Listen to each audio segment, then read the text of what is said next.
I heard about this man, came back home, middle of the day. He calls his wife. He's yelling at her. Said, honey, pack your bags. We're going on a trip. And she said, what are you talking about? I said, yeah. Remember I've been playing poker all week? Yeah. Did you win big? No. I lost the house.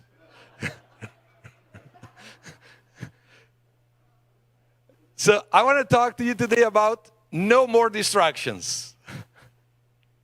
No more distractions. And this is, the inspiration is actually the realization of most of the things that prevent us from achieving our goals. They have nothing to do with lack of talent or lack of resources. I would say that the main reason why sometimes we don't do what we're supposed to do or we know we want to do is because we get distracted along the way, right?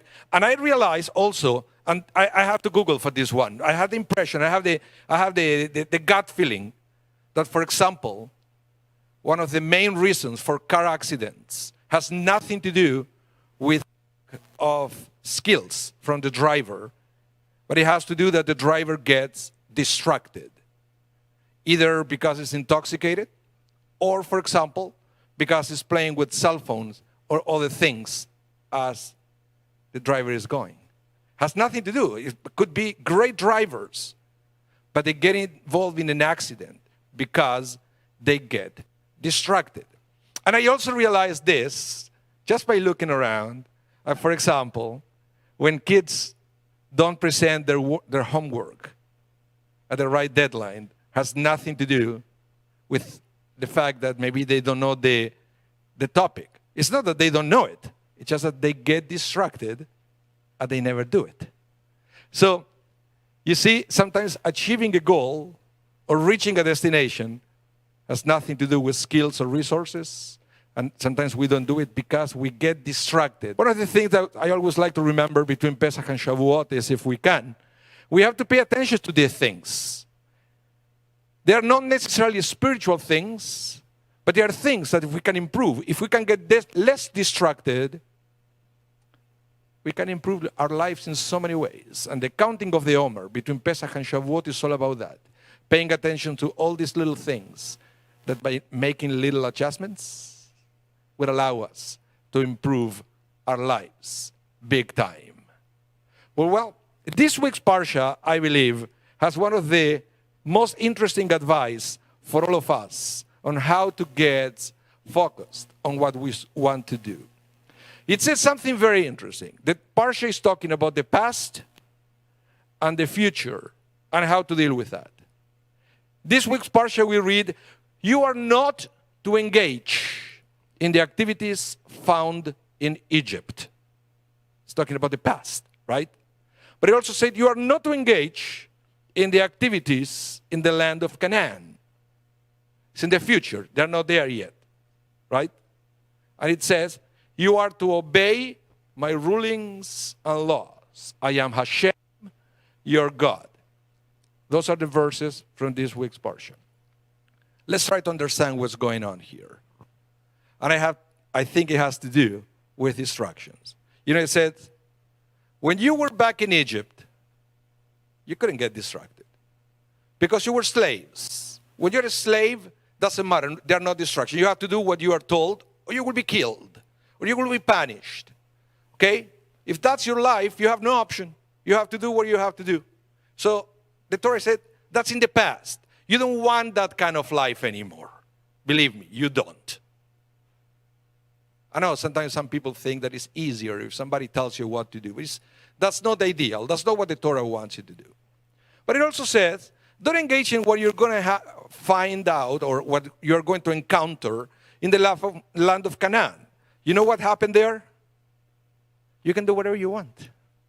You will be free to do whatever you want there. I said, don't get distracted with the practices in the land of Canaan.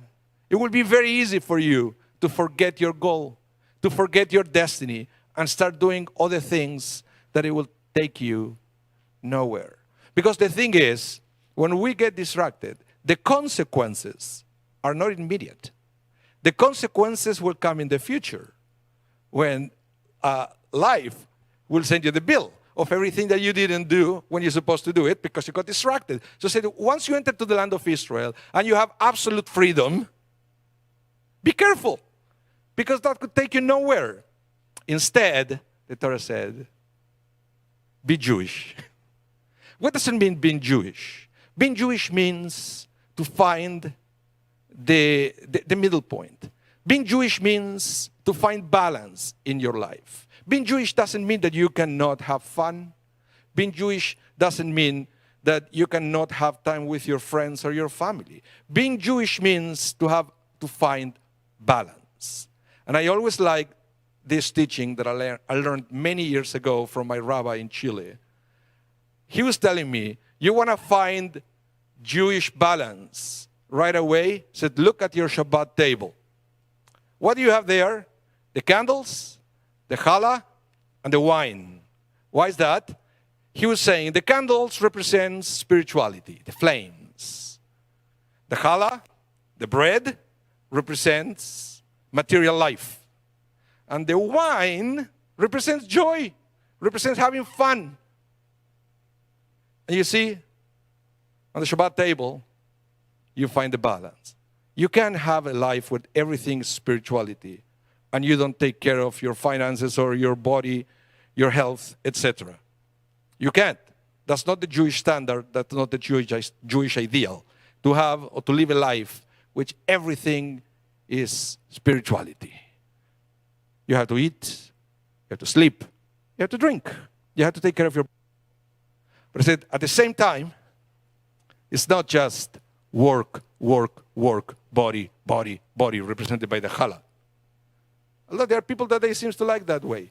Workaholics, or all they take care is of their bodies, and there is no spirituality on their life. That's not the Jewish life.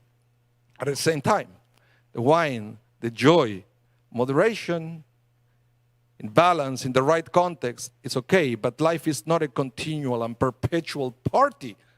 We also have to take care of your body and your spirituality. But on the Shabbat table, we remember that life is all about balance. And when you find the balance, you can stay focused on your goals. You can stay focused on what you're supposed to do.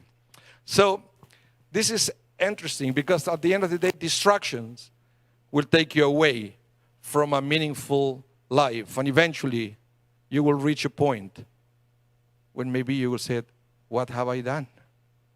How come I have all these dreams at the beginning and I am nowhere near close to what I wanted to do?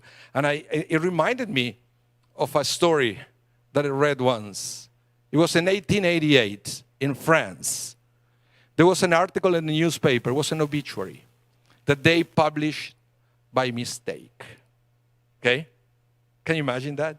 That they publish your obituary by mistake and you see your name in the newspaper.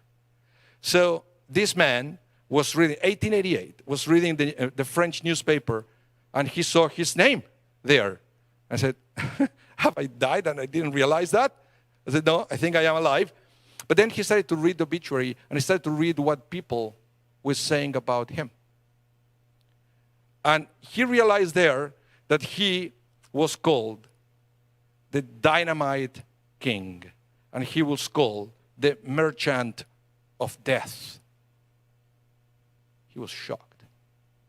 And he realized, this is what I became. This is the way people will remember me. And after that, a man called Alfred Nobel decided to change his life and to start working towards peace.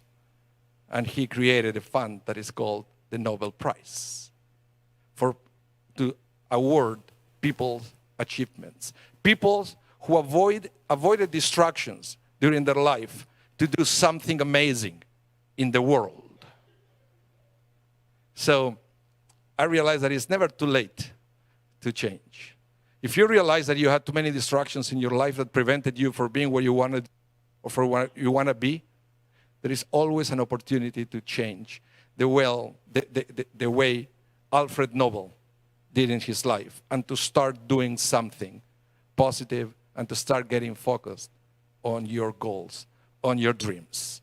Because at the end of the day, I realize it's not enough to leave Egypt behind, or it's not enough to get away from Canaan. The Torah says you also have to develop some positive habits to start doing something great, inspired by the Torah. And when you start doing that, it's the moment when we can say that we are living this world with something positive, and we will be remembered for all our contributions to our society and to our community. Shabbat Shalom.